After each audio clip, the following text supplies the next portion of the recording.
Aquí comienza Reencuentro, una cita con nuestra tradición y los temas de la actualidad a la luz de la Torá. Reencuentro le propone un encuentro con el judaísmo. Conduce Alberto Rusco Lequier.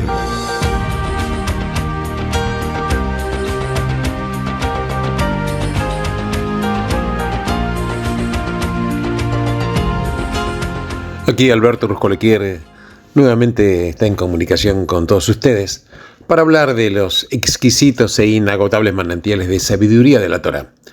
Vamos a hablar de la economía. ¿Qué te parece? Los ciclos económicos. Claro, vos te preguntas qué tiene que ver los ciclos económicos con el tema de la Torá, con el judaísmo. Bueno, vamos a ver que esto tiene absolutamente relación. Si nos fijamos en los premios Nobel, vemos que a los judíos se les otorgó un número enorme de los premios Nobel con respecto a que los judíos representamos apenas el 0,2% de la población mundial. En pocas palabras, hay una relación de 100 a 1.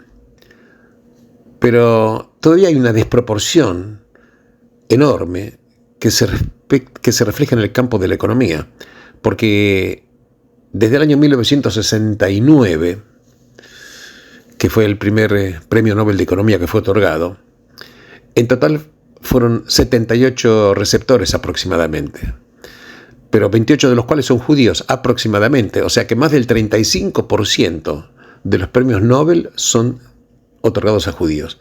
Claro, quizá la gente no sabe, por ejemplo, cuando escuchó nombres como David Ricardo, fue un economista judío, autor de la teoría de ventaja comparativa.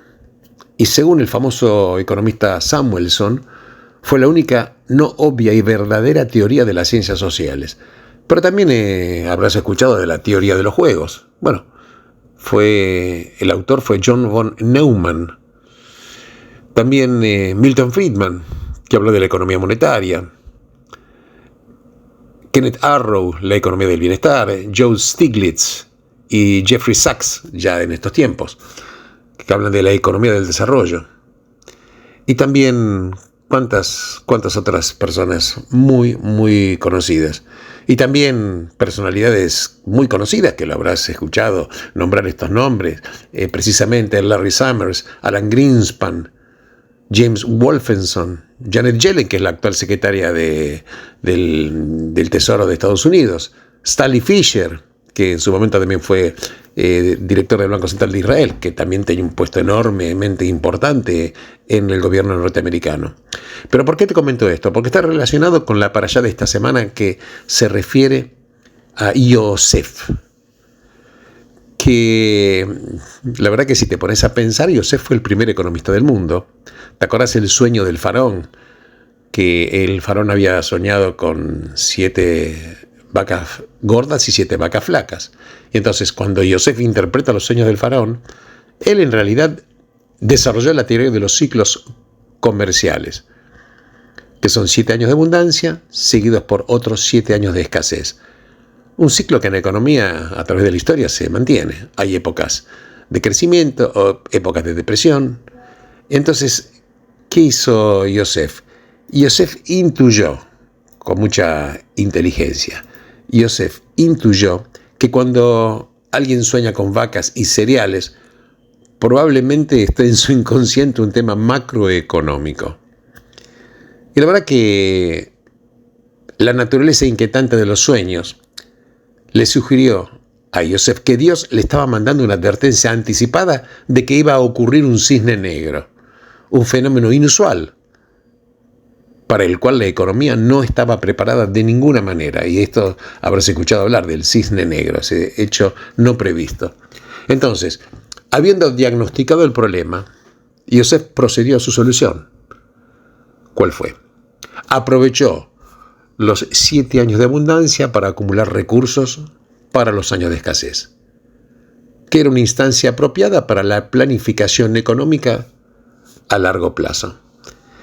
Y en consecuencia está escrito que el faraón nombre agentes en toda la tierra para que se apropien de 1/5 de la cosecha de Egipto durante 7 años de abundancia.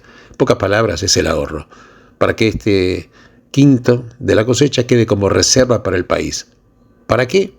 Para que sea utilizado cuando vengan los 7 años de escasez que azotó a Egipto, para que el país no quede en ruinas debido al hambre. Este fue el consejo que le salvó la vida. Claro que después hubieron otras medidas económicas. Algunas son más cuestionables, porque la verdad que lo que sufrió el pueblo ahí en Egipto fue muy fuerte. Pero cuando las otras medidas cuestionables indicó que cuando el pueblo se quedó sin dinero, Yosef le indicó que venda el ganado, cuando se acabó el ganado que venda las tierras, exceptuando las que pertenecían a los sacerdotes. Y entonces los egipcios se convirtieron en los siervos del faraón. En consecuencia, después de todo este sufrimiento económico, estas situaciones se volvieron en contra de Yosef y de su propio pueblo. La verdad es que finalmente el pueblo en Egipto se volvió esclavos del faraón. Y aparece aquí un indicio de que el excesivo poder económico en manos del Estado conduce a lo que Friedrich Hayek llamó el camino a la servidumbre y el eclipse de la libertad. ¿Te suena todo esto, no? El camino a la servidumbre y el eclipse de la libertad. Que hay que evitar un poder desmedido del Estado. Entonces, puedo argumentar y podemos decir sin ninguna duda que Yosef fue el primer economista. Pero claro, ¿cómo se explica esta predominancia de los judíos en la economía en la era moderna? ¿Cómo? Claro, los judíos no crearon el capitalismo. En realidad, el espíritu del capitalismo, según Max Weber, señaló que fue la ética protestante, básicamente la calvinista, la que moldeó este espíritu capitalista. Hay otros autores que opinan otras cosas. Adam Smith, por ejemplo, el autor del primer gran texto de la economía, que era La riqueza de las naciones, era un líder importante también del iluminismo escocés, cuyas posturas religiosas oscilaban entre el cristianismo convencional y el deísmo. A aquellos que postulaban una cercanía especial entre los judíos y el capitalismo, más precisamente Karl Marx, por ejemplo, no les gustaban ni los judíos ni el capitalismo. Pero hay una gran afinidad entre la economía de mercado y lo que se dio en llamar la ética judío-cristiana, porque fue en esas culturas en que emergió. Hay un economista de Harvard que escribió un libro que es La riqueza y pobreza de las naciones. Se llama David Landes. Dice que primero aparecen en la Biblia los derechos de propiedad en forma reiterada, e incluso él cita las palabras de Moshe durante la revuelta de Korah, cuando dice: no me he quedado con uno solo de sus asnos, ni he engañado a nadie. Pero también es cierto que fue el respeto que hizo el judaísmo de la dignidad del trabajo. Dios, por ejemplo, salvó a Noé del diluvio, pero Noé, claro, tuvo que construir el arca. Y también está el sentido judaico del tiempo lineal. El tiempo ya no como una serie de ciclos donde todo vuelve a la larga a su punto inicial, sino como un espacio de cambio, de desarrollo, de progreso. Estamos tan familiarizados con estos conceptos que nos parecen naturales, absolutamente. Pero el factor decisivo, quizás más importante, el gran quiebre del judaísmo con el mundo antiguo de la magia, el misterio y el mito, ¿cuál fue? Fue la desconsagración de la naturaleza, seguido por el hecho de que Dios creó el mundo como un acto de voluntad. Y al crearnos a nosotros, a su imagen, nos dio también el poder de la voluntad de crear. ¿Esto qué significa? Esto significa que para los judíos lo sagrado no consiste en el mundo como es, sino en cómo debería ser. Claro, la pobreza, las enfermedades, el hambre, la injusticia no son la voluntad del Creador. Puede ser que sean parte de la naturaleza humana, pero tenemos el poder de superarla, porque Dios no quiere que lo aceptemos, sino que procedamos a curar, a prevenir, a cicatrizar. Por eso, los judíos han tendido a ser, fuera de toda proporción, los abogados que luchan contra la injusticia, contra la ignorancia, economistas contra la pobreza. Y esto está expuesto en la parashá de esta semana, porque Yosef diagnostica el problema. Va a haber un ciclo de hambre y va a haber un ciclo que luego va a haber prosperidad. Pero lo que hay que ver también es que él lo ve, que el ciclo de tristeza o de hambre no es como el destino que uno tiene que padecer, sino como un problema a resolver. Lo que puede ser cambiado no necesita ser padecido.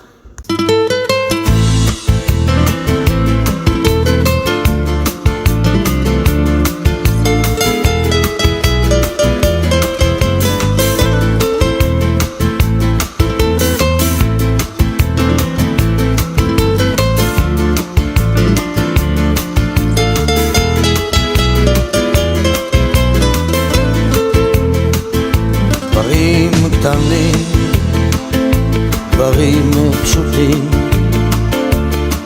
וקצת הפתעות באמצע הדרך, זמנים חולפים ומשתנים. אתמול אתה היית מלך, לאן פרחו הציפיות ואיך נשארת בלי תשובה, עוד לא הספקת לעשות. ומה נשאר מכל העבר? הכל תלוי בך חבר, היה חזק אל תישבר, אל תיתן לעצמות בך לפגוע, היה חזק ותתגבר. הכל תלוי בך חבר, היה חזק אל תישבר, אל תיתן לעצמות בך לפגוע, היה חזק ותתגבר.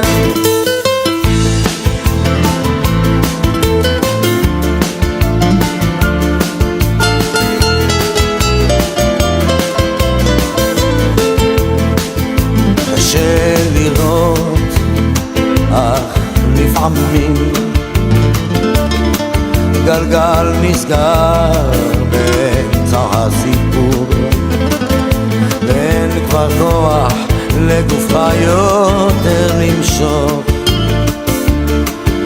יכולת לוותר אבל לך אסור. הכל תלוי בך חבר, היה חזק אל תישבר, אל תיתן לעצמות בך לפגוע, היה חזק ותתגבר. הכל תלוי בך חבר, היה חזק אל תישבר, אל תיתן לעצמות בך לפגוע, היה חזק ותתגבר. המסקנה חבר, אסוף את כל הכוח, קל יותר לדבר כשהפחד משתחרר. למרות הכל אתה מבין שזו הדרך, היה חזק חבר, היה חזק. הכל תלוי בך חבר, היה חזק אל תישבר, אל תיתן לעצמות בך לפגוע, היה חזק ותתגבר. הכל תלוי בך חבר, היה חזק אל תישבר, אל תיתן לעצמות בך לפגוע, היה חזק ותתגבר.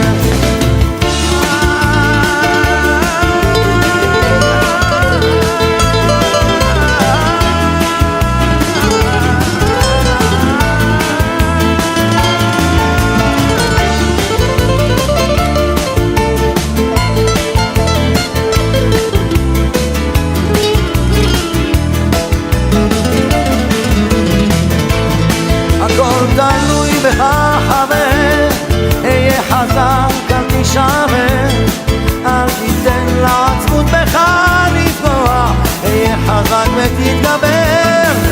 הכל תלוי בך חבר, אהיה חזק אל תישבר, אל תיתן לעצבות בך לפגוע, אהיה חזק ותתגבר.